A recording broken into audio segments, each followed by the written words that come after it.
बिस्मिल्लाहिर्रहमानिर्रहीम। अस्सलाम वालेकुम वरहमतुल्लाहि वबरकातुहू। अल्हम्दुलिल्लाह, अल्लाह की तौफ़ीक़ से हम लोग अशरा ज़ुल्हज में दाखिल हो चुके हैं और इसकी फ़जीलत भी और इसके करने के काम भी हम सबको अमूमन पता ही हैं। व्हाट्सएप पर, स्टेटस पर, यूट्यूब पर बार बार हम लोगों को याद दहानी कराई जा रही है। ग्रुप्स में भी जा रहा है, बार बार मेरे भी तमाम ग्रुप्स में इसके करने के कामों की लिस्ट जा रही है और इसकी फ़जीलत के बारे में। देखिए, जिस तरह से अल्लाह ताला ने रमज़ान नेकियों का महीना बनाया है, उसी तरह से ये महीना भी नेकियों की बहार का महीना है। ये महीना भी जो है वो नेकियां कमाने का महीना, नेकियों की सेल है। और अल्लाह सुब्हानहू व तआला ने इस साल के जाते जाते एक बार और मौका दे दिया है बंदों को कि चलो पूरा साल ख़त्म हो रहा है, अब ये 10 दिन और तुम लो और इसमें तुम्हारे लिए एक स्पेशल सेल लगाई है। इसमें तुम आओ और अपने रब को मना लो, अपनी रूह को तौबा के आंसुओं से गुस्ल दे दो, अल्लाह के आगे रो गिड़गिड़ाओ। जो साल भर कमियां कोताहियाँ गुनाह हुए हैं उन सब को अल्लाह से माफ़ करा लो। जिस तरह से अल्लाह ताला ने रमज़ान के में कुरान का नुज़ूल फरमाया, स्टार्टिंग शुरू हुई कुरान की, उसी तरह ज़ुल्हज में कुरान जो है वो तकमील हुई इस दीन की। जिस तरह से रमज़ान के आखिरी अशरे की इतनी अहमियत है क्योंकि उसमें जो है लैलतुल क़द्र है, उसी तरह ज़ुल्हज का जो है ये पहले अशरे की इतनी फ़जीलत है कि इसमें किया हुआ कोई भी काम अल्लाह को इतना महबूब है जो किसी और दिन में महबूब नहीं है। इसके अलावा भी बहुत सारी जो हैं चीज़ें हैं, जैसे कि रमज़ान में अल्लाह ने रोज़ों को फ़र्ज़ किया, उसी तरह अल्लाह ताला ने ज़ुल्हज में हज को फ़र्ज़ किया है। लेकिन हम सारी इसकी चीज़ों के ऊपर ना जाते हुए सिर्फ हम एक यही हमारे लिए काफ़ी हो जाएगा कि ये हमारे महबूब के महबूब तरीन दिन है। क्योंकि जो मोमिन होता है वो किससे मोहब्बत करता है सबसे ज़्यादा? अल्लाह सुब्हानहू व तआला से। वल्लज़ीना आमनू अशद्दु हुब्बन लिल्लाह। तो जब आपको अल्लाह से सबसे ज़्यादा मोहब्बत है, जब आप अल्लाह की मोहब्बत के दावे कर रहे हैं, तो हम सब भी जब अल्लाह को मनाने के लिए उसके महबूब तरीन दिनों को सोकर गफलतों में, नींदों में, सुस्तियों में, व्हाट्सएप में, चैटिंग में, यूट्यूब में, स्टेटस देखने में गुजार रहे हैं, या अल्लाह की तरफ नेकियों में दौड़ लगा रहे हैं, या अल्लाह की तरफ भाग रहे हैं नेकियों में। देखिए, मैं आपसे ये नहीं कहूँगी, पूछूँगी कि आपने क्या किया, क्या नहीं किया, कितना कुरान पढ़ा, कितनी नफली नमाज़ें पढ़ी, क्या क्या नेकियां करी।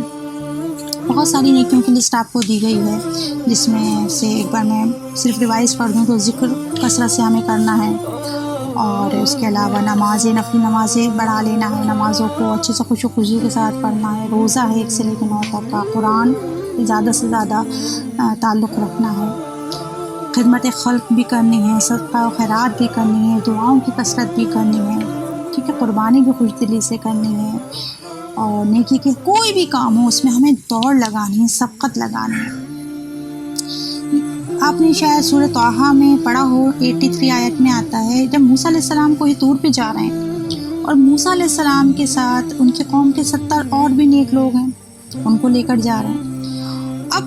मूसा अलैहिस्सलाम तेज़ भाग रहे हैं, तेज़ दौड़ रहे हैं। पहाड़ पे चढ़ना वैसे भी मुश्किल होता है, चढ़ रहे हैं और वहाँ पर जाकर सबसे पहले पहुँच जाते हैं। अल्लाह ताला फरमाते हैं, वमा आजला का अन कौमी का या मूसा, और क्या चीज़ जल्दी ले आई तुझे तेरी कौम से ए मूसा, तो कैसे पहले आ गया, अभी तेरी कौम तो कहाँ है? मूसा अलैहिस्सलाम कहते हैं, वो भी हैं, वो भी मेरे पीछे आ रहे हैं, मेरे कौम के लोग, लेकिन मैं जो तेरे पास आया हूँ जल्दी जल्दी, वो क्यों आए? वअजिल्तु इलैका रब्बी लितर्दा, और मैंने तो जल्दी इसलिए की मेरे रब ताकि तू राज़ी हो जाए। तो मूसा अलैहिस्सलाम भाग रहे हैं, दौड़ रहे हैं अल्लाह की तरफ जल्दी जल्दी कि अल्लाह खुश हो जाए। क्या हम भी इसी तरह भाग रहे हैं नेकियों की तरफ? क्या हम भी इसी तरह दौड़ रहे हैं नेकियों की तरफ? ये सिर्फ सोकर गफलतों में अपना वक्त ये एक अशरा, देखिए ये गिनती के चंद दिन हैं, गुजर जाएंगे, और अल्लाह ताला आपका जज्बा देखता है। मूसा अलैहिस्सलाम की गिनती नहीं देखी कि तुम कितने क्या क्या लेकर आए हो, क्या क्या इबादतें करके लाओ। अल्लाह ने मूसा का जज्बा देखा कि वो कितनी तेज़ भाग भाग कर दौड़ कर आया है। अपने महबूब को राज़ी करने के लिए हद दर्जा कोशिश करें, भागें, दौड़ें नेकियों की तरफ। जैसे कि एग्जाम्पल के तौर पे एक बच्चा है और बच्चे के घर में कोई उसका बड़ा प्यारा रिश्तेदार आता है जिससे वो बहुत अटैच्ड होता है, उसका चचा है, उसका मामू है, कोई भी है, بچہ اس کو بھاگ بھاگ کر اپنی چیزیں دکھاتا ہے، بھاگ بھاگ کر اپنے ٹوٹے پھوٹے کھلونے لے کر آتا ہے، اپنی بکس لے کر آتا ہے، اپنی ٹیڑھی میڑھی لکیریں لکھ کر دکھاتا ہے، پویم سناتا ہے۔ کیوں سناتا ہے؟ تاکہ یہ اس کا رشتہ دار اس سے خوش ہو جائے۔ وہی ہمیں کرنا ہے۔ ہمیں یہ لسٹ آپ کی جو ہے اعمالوں کی یا کرنے کے کاموں کی ایک طرف ہے۔ آپ دیکھیں کہ آپ کو کون سا کام ایسا کر سکتی ہیں جس سے آپ کا رب آپ سے راضی ہو جائے، کون سی چیز آپ اللہ کے راستے میں قربان کر سکتی ہیں جس سے آپ کا رب راضی ہو جائے۔ کیونکہ اللہ کو ضرورت نہیں ہے، اللہ کسی کا نہیں رکھتا، اللہ تو خود خزانوں کا مالک ہے۔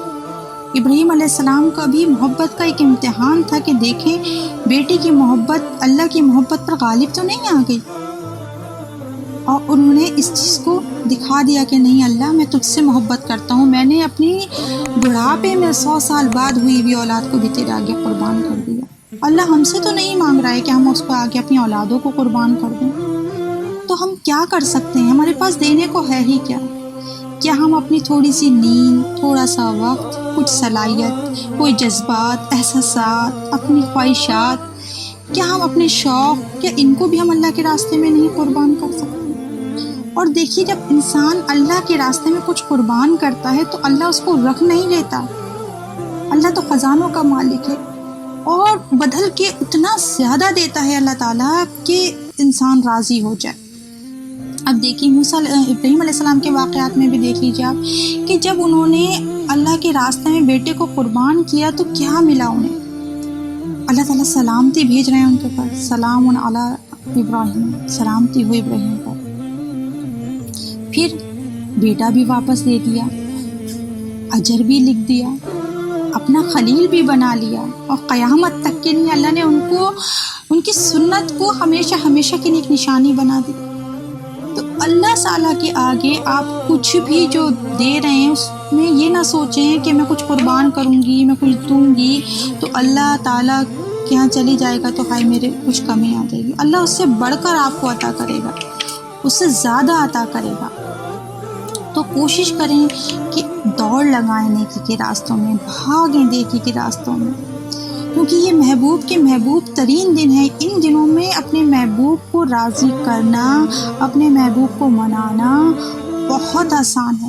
جیسے کہ اگزامپل کے طور پہ اگر ہم لیں تو اگر ہماری امی ہیں اور ہمیں اپنی امی سے کچھ چاہیے تو ہم اس دن ان سے کچھ مانگیں کہ جس دن وہ بہت خوش ہوں، مثلا آج ان کے بھائی کی شادی ہے یا ان کا حج کا جانے کا آج ٹکٹ آ گیا یا کچھ بھی ایسا ہے کہ وہ بہت زیادہ خوش ہیں، تو وہ اس دن کیا کریں گے؟ ہم جو کچھ ان سے مانگ رہے ہوں گے تو وہ دے دیں گے۔ تو یہ بھی جاتے وقت کے دن ہیں سال کے، اللہ کے سب سے محبوب دن ہیں، اس میں اللہ سے مانگ لیجئے، دعائیں مانگیں، کثرت سے اللہ سے مانگیں، اللہ کے آگے روئیں، گڑ گڑائیں آنسوؤں سے، اللہ کے آگے اپنی روح کو غسل دیں، توبہ کا غسل دیں اپنے آپ کو۔ کیونکہ جب ہم کسی مہمان سے ملنے کے لیے کھڑے ہوتے ہیں تو بہت پاک صاف ہو کر، نہا دھو کر، اچھا لباس پہن کر کھڑے ہوتے ہیں۔ اب یہ 10 دن ہمیں اپنے محبوب کے لیے خصوصی عبادات کرنی ہے، تو اپنے آپ کو تیار کریں توبہ سے، کیونکہ توبہ جو ہے وہ اللہ کو بہت عزیز ہے، اور گناہ جو ہوتے ہیں نا، وہ گناہوں کی وجہ سے عبادتوں کی لذت ختم ہو جاتی ہے۔ انسان چاہ کر بھی وہ عبادت نہیں کر سکتا کہ جو وہ کرنا چاہتا ہے۔ تو آغاز ہمیں کس چیز سے کرنا ہے؟ توبہ سے کرنا ہے، اللہ کے آگے گڑ گڑانا ہے، اللہ کو منانا ہے، اللہ تعالیٰ کو راضی کرنا ہے، اور اللہ سبحانہ و تعالیٰ ہمیں کہنے سننے سے زیادہ عمل کی توفیق عطا فرمائے اور ہم سے بھی راضی ہو جائے، آمین رب العالمین۔ السلام علیکم ورحمۃ اللہ وبرکاتہ۔